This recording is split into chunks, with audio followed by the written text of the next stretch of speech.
You are the master of your fate. Let's begin. I want you to hear me closely. The devil doesn't come after you with fire and fury. He doesn't have to. No, his most effective weapon isn't destruction, it's distraction. That's the truth I uncovered after interviewing him. Yes, the devil himself. In the book they tried to keep locked in a vault for over 70 years. And he told me plainly, I don't need to destroy a man.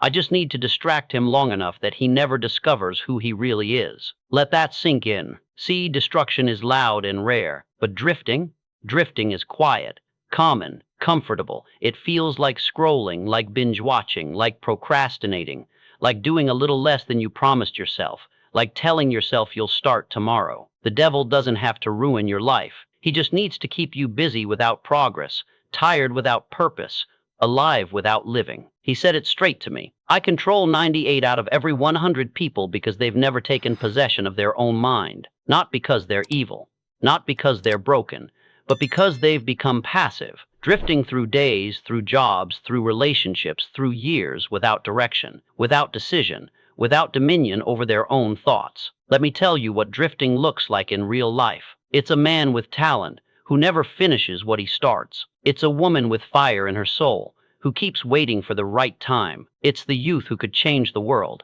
numbed by noise and novelty. It's you, perhaps, if you've allowed life to lead you, instead of leading your life. And I say that not to shame you, but to wake you up. Because once I understood this strategy, once I saw the invisible chains that bind so many, I made it my mission to teach people how to break free. Here is the brutal truth most won't tell you. The devil doesn't want you dead, he wants you distracted. Because a distracted man never builds, never finishes, never finds out what he was born to do. He doesn't need to tempt you with evil, only with entertainment. Not with sin, only with sameness.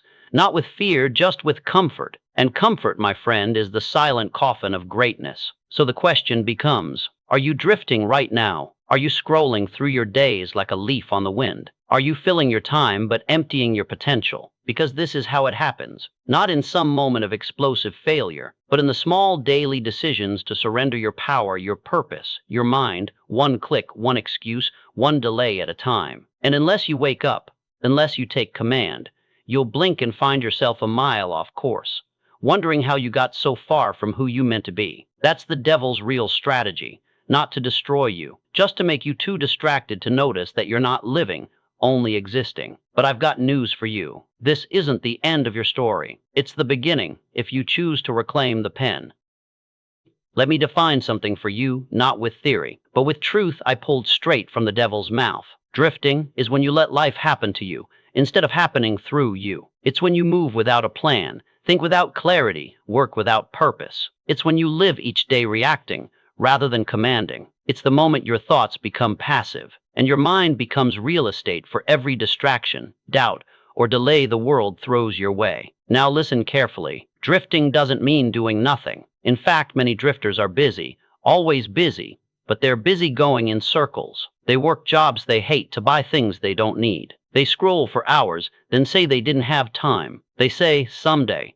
So often they start to believe it's a real day of the week. Drifting is deadly not because it hurts right away, but because it numbs. It lulls you into a quiet coma until one day you wake up, 5, 10, 20 years down the line, and realize you were alive the whole time, but never awake. And I'm telling you this as someone who's interviewed the most powerful men of my era, men who built railroads, steel empires, global fortunes.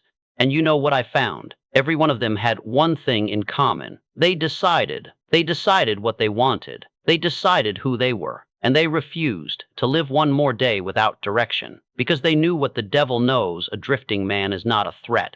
He's a leaf in the wind, but a decided man, a man who claims his mind, his mission, his mornings.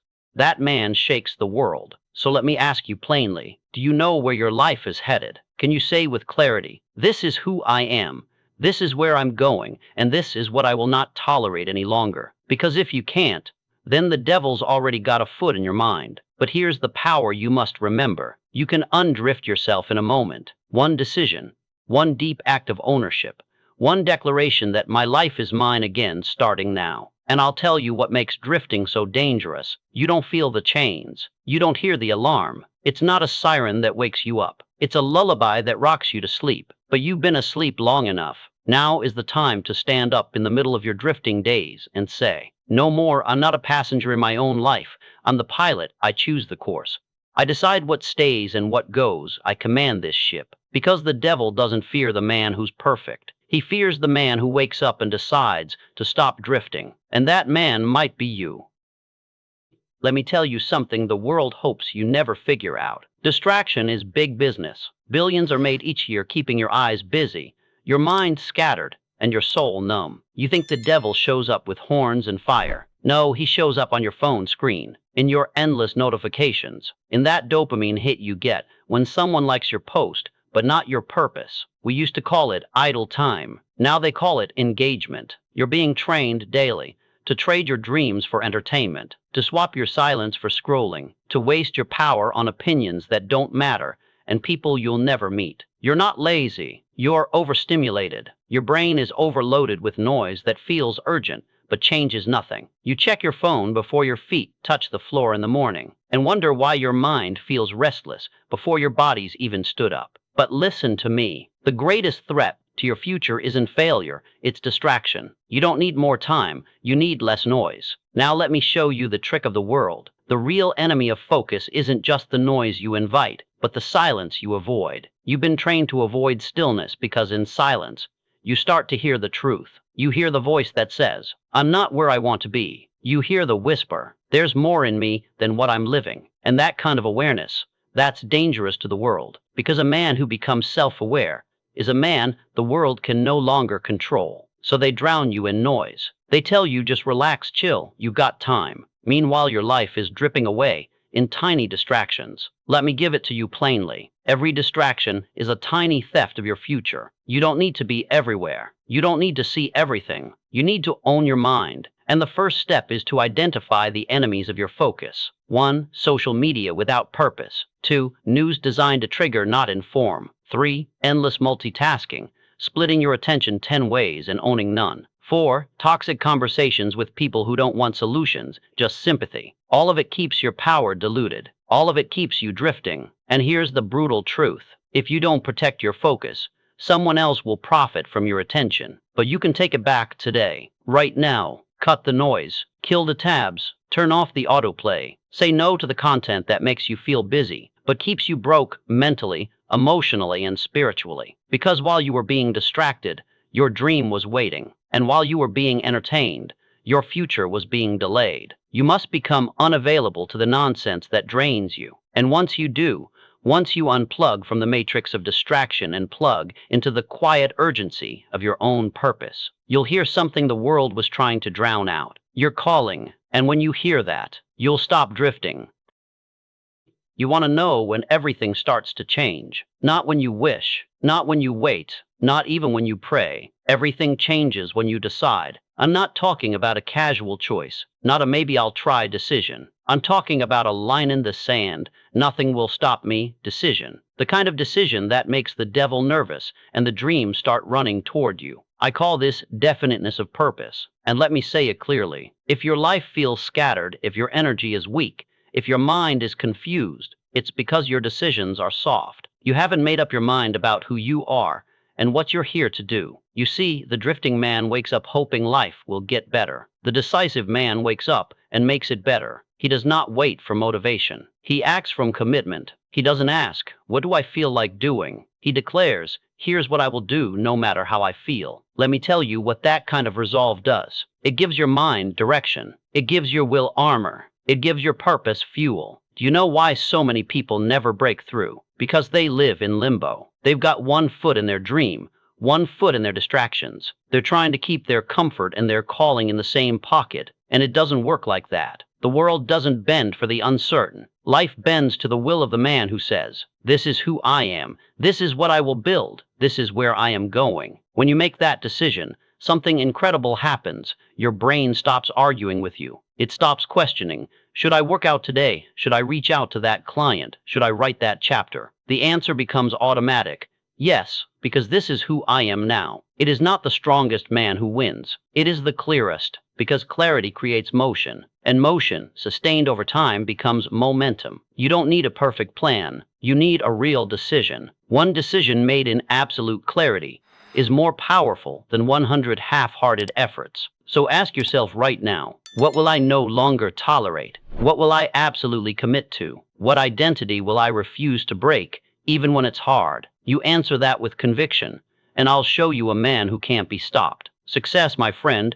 is not about being lucky. It's about being decided. And once you decide, the next thing you must do is protect that decision like your life depends on it, because it does. The devil doesn't need to destroy your dream. He just needs you to question it. But if you refuse to question your purpose, if you decide once and for all who you are, and you defend that identity every day with disciplined thought and relentless action, then your life will move. Mountains will move. And every distraction, every delay, every disappointment will be forced to move out of your way. So ask yourself again, and answer like your future depends on it. Who have I decided to be?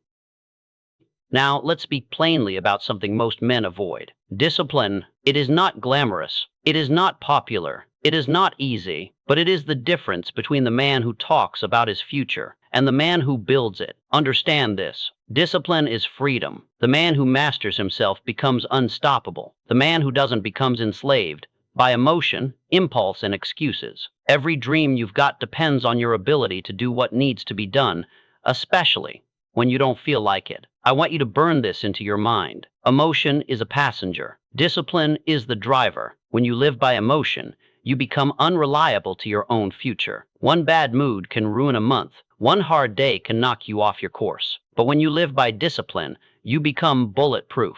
That's why I call it armor. It protects you. It keeps you sharp. It keeps your mind fixed and your mission moving. Now I'll tell you what I learned after studying the greats. Carnegie, Ford, Edison, Schwab. They weren't the most talented men. They weren't the smartest men, but they were the most disciplined. They had rituals, they had rules, and they lived by them because they understood this truth. Self-mastery is the price of greatness. No man ever built a meaningful life off of motivation. Motivation fades. Discipline remains. Let me ask you, what habits are quietly stealing your focus? What routines are dulling your edge? What impulses have you been feeding that make you weaker? That is where your enemy lives. Not out there in the world, in here, in your patterns. You say you want success, then study your day. You say you want power, then control your appetites. You say you want peace, then master your habits. Because your habits are not just what you do, they are what you become.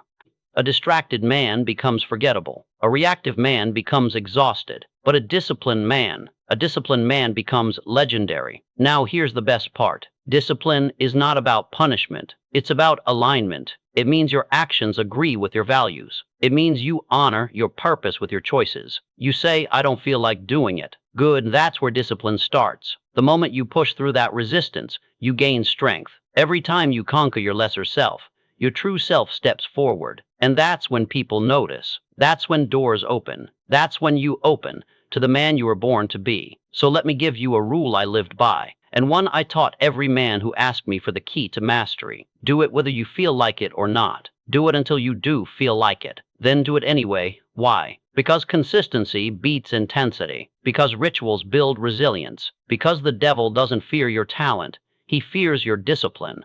So put on your armor every day. Read, reflect, and move.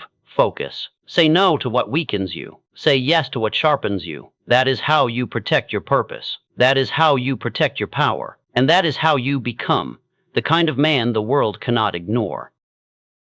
Now we've come to the part most people never learn. If you want to defeat the devil, you must understand him, not fear him. Understand him, because the devil does not strike with fire. He whispers with suggestion. He does not destroy with force. He distracts with comfort. And here's the secret I uncovered after decades of studying human behavior, achievement, and failure. The devil doesn't need to destroy your life. He just needs you to drift. That's it. He needs you to check your phone before you check your goals. He needs you to stay busy instead of staying purposeful. He needs you to be entertained instead of engaged. That's his system. It's quiet. It's effective.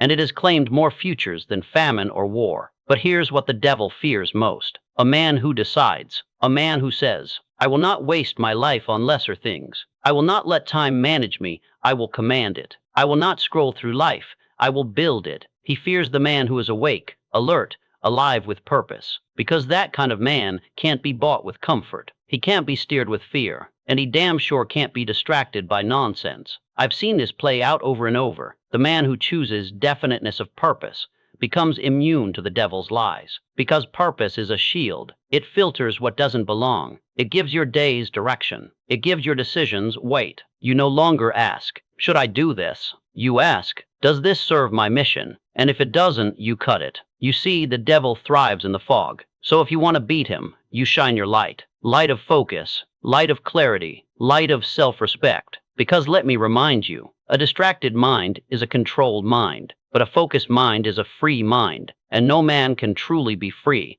until he commands his attention. Now listen to me closely. The devil fears your discipline. He fears your decisiveness. He fears your momentum. He fears the day you stop blaming others. He fears the hour you unplug from the noise. He fears the moment you start thinking for yourself, because that's the moment you become dangerous. Dangerous to mediocrity, dangerous to delay, dangerous to every force that wants to keep you small. And when you become dangerous, the world makes room for you, not because it wants to, but because it has to. So I'll leave you with this. The devil is real, but so is your will. And if you will decide today to stop drifting, to stop delaying, to stop dancing with distraction, then you will step into the rare group of men who do not live by default, but by design. That is what the devil fears most. And that, my friend, is where your greatness begins.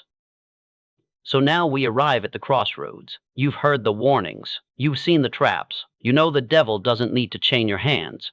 He only needs to fog your mind. But I'm not here to scare you. I'm here to wake you. Because no force, not darkness, not fear, not even hell itself, is stronger than the human will aligned with purpose. The question is no longer, is the devil distracting me? The question is, what will I do now that I see it? There comes a moment in every person's life where everything hinges on one choice. And it isn't the loud, dramatic decision people expect. It's not the day you quit your job or move across the country. It's the day you decide, I will no longer live by accident. I will live by intent. That moment, that internal shift, is when the power of every success principle I ever taught begins to activate. Because understand this, you don't need another book until you apply the one you've got. You don't need more inspiration. You need a decision. And you don't need motivation when you're fueled by mission. That's what this is. Not just a moment of learning, but a line in the sand. You decide once and for all that you are not your distractions. You are not your past patterns. You are not what the world has made of you so far. No, you are what you choose to build from this day forward. And yes, it will be uncomfortable. Yes, it will require sacrifice. Yes, some people will fall away when you stop drifting. But let them, because every great awakening requires a shedding. You do not rise by carrying dead weight. You rise by choosing what aligns and releasing what doesn't.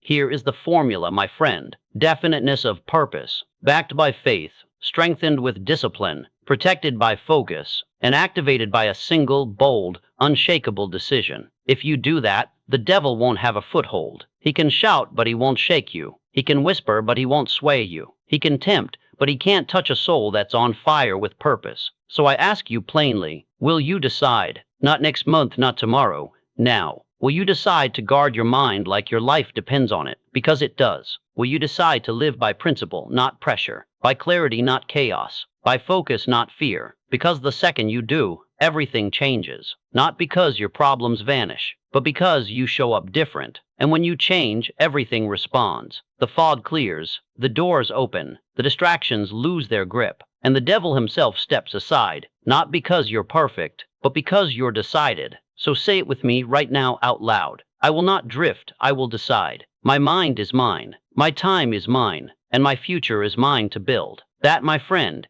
is the moment the devil loses his grip. That is the decision that changes everything, and that is where your real life begins. Remember, your success begins the moment you decide to act.